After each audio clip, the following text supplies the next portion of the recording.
Welcome back, builders. This is going to be a short video about all the different settings that Against the Storm gives you, all the customization that's available. This is something I absolutely love about this game. They have gone, I don't even really want to say above and beyond, because this shouldn't be above and beyond. Like, there's nothing here that's like just absolutely crazy. I feel like this should be the standard, but so many games don't give you the ability to do these customizations. So right here from the get-go, change profile. Right here, look, here's the profile we've been playing on. Here's my original one that I played back when I first entered early access. This seems so simple, like, hey, it's a game that has meta progression. Sometimes maybe I want to start a new one. Maybe I'm one of those pro gamers and I want to do a run where I don't take any meta progression and I just run like that, but I don't want to delete what I've already got here. And I really appreciate this. It's not something I generally would think about, but in our other series that I'm working on right now, Matchless Kung Fu, it doesn't have this ability. So when I wanted to start filming, I had to do a bunch of hoops to copy folders and move them out, and I'm not even sure if those saves are gonna still work. So I've not been playing my personal game. I've only been recording, even though I want to play the game more than my voice will let me. I keep losing my voice while recording, so I'm stuck in this state where it's like I don't want to chance losing my progress, so I just end up having to sit on this and not be able to play. Whereas if that was happening here, I could just flip over to my other account and I could keep playing. I really appreciate that. Okay, the next place I want to show you in here is under the game settings with gameplay. Look at all these different settings that you can change. Again, I shouldn't be so happy about this. Like, this should be the standard for most games, but I do really like these. You know, default woodcutter camp mode. Before I went and changed this, all the time they were chopping into glades I didn't mean to actually chop into, and it was frustrating. And then I was like, wait, why don't I just change the settings so I don't get frustrated? Like, that seems like a no-brainer to me. The auto pay. I had this on none, and I missed a payment, and I felt really stupid. Well, I literally just changed it so that if I don't hand it in myself, at the last minute it will get handed in. And you can change all these different settings, auto track things, auto load your recipe limits. So many ways to customize your game. If you haven't come in here and taken a look at these, once you've maybe played a little so you know what you do or don't want, you definitely need to do that. The auto pause rules, another one. Sometimes I'm running on fast speed because I have nothing I need to micromanage, but I want to know when the season changes because of a perk or a penalty or whatever it is. That's why I have it set up this way. If you want it to pause when you open up glades, heck, I should probably do that because sometimes I don't pay enough attention to it. You can do that. You can do all those things, and same with alerts. Now, sometimes games alert spam you. And in that case, it's just meaningless because you just start tuning them out. Stellaris comes to mind. And you know what they've added semi-recently in Stellaris? The ability to turn off alerts. Well, look, here it all is. You don't want an alert about a villager loss? You can turn it off. You don't have to care. You don't have to know. You can customize so many things here. This is so good. I really appreciate it.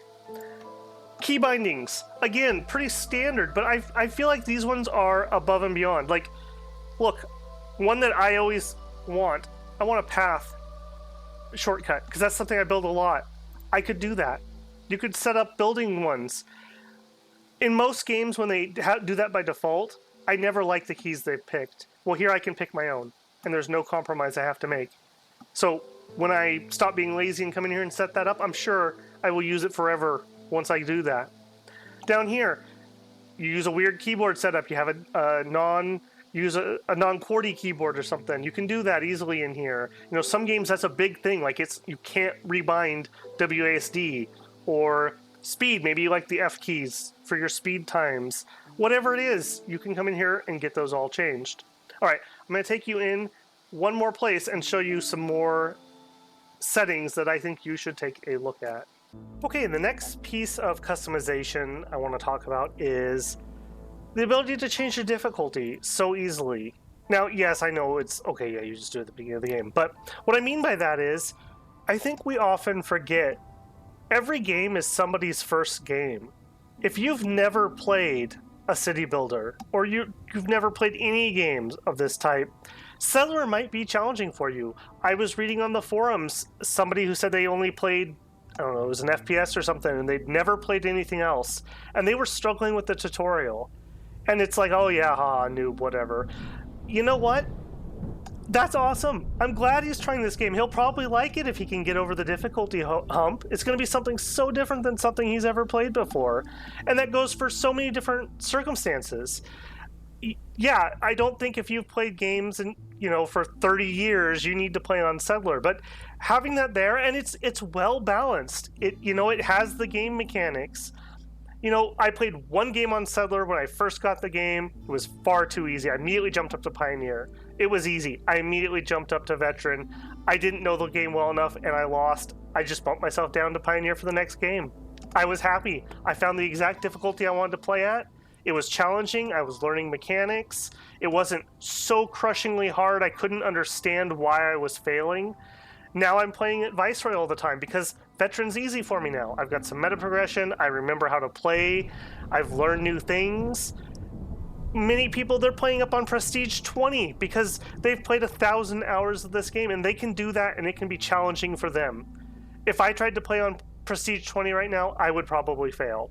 So I really appreciate how granular the difficulty choices are, and I appreciate that they still feel like we're playing the same game. It's not one of those games where the difficulty slider, it's basically a whole nother game. It's different mechanics, it drops.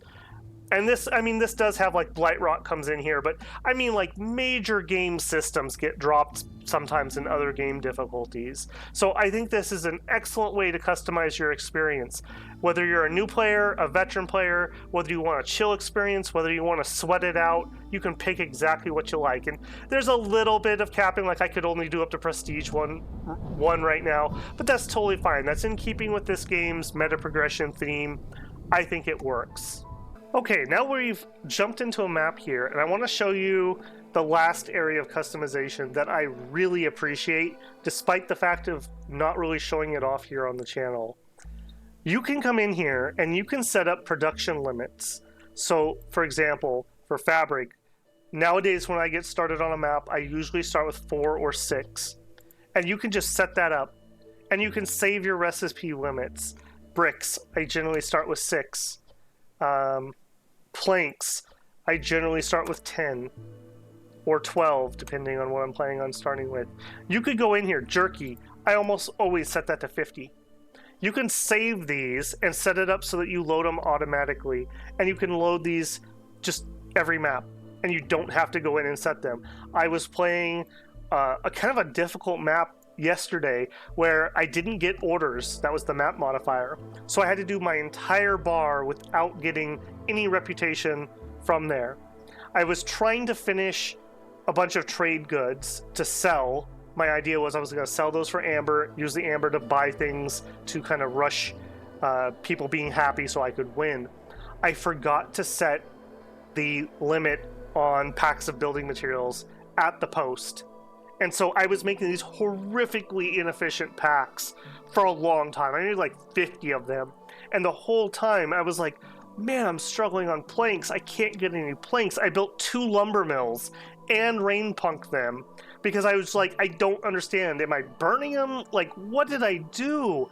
They were all being like 10 planks into 1 building material. So I spent like 500 planks that were completely pointless. I needed like 10 packs, and that was it. Had I had this set up properly at 10, it would have been a non-issue, and I wouldn't have made that mistake. So this is another area I really appreciate. And the fact that you can set it up once and then save it is so good. It's so good. So again, another area I really haven't shown off, and I really probably should. Come in here once you get a hang of the game and set yourself up your limits. If you find you always use the same limit, save yourself the clicks, save yourself forgetting and feeling dumb later on when you forget to set a setting because you were distracted by something. Okay, well, that's all I think I want to say about settings. Leave a comment below if there's another setting or customization that I didn't mention that you really like. And I'd be interested to see if I missed anything. I think that's a pretty comprehensive cover. If you like this video, I've got videos covering field kitchens, workshops, I've got some map showcases, I've got a tutorial for your first settlement map if you're a new player. Come on in and check one of those out. I think you'd like them.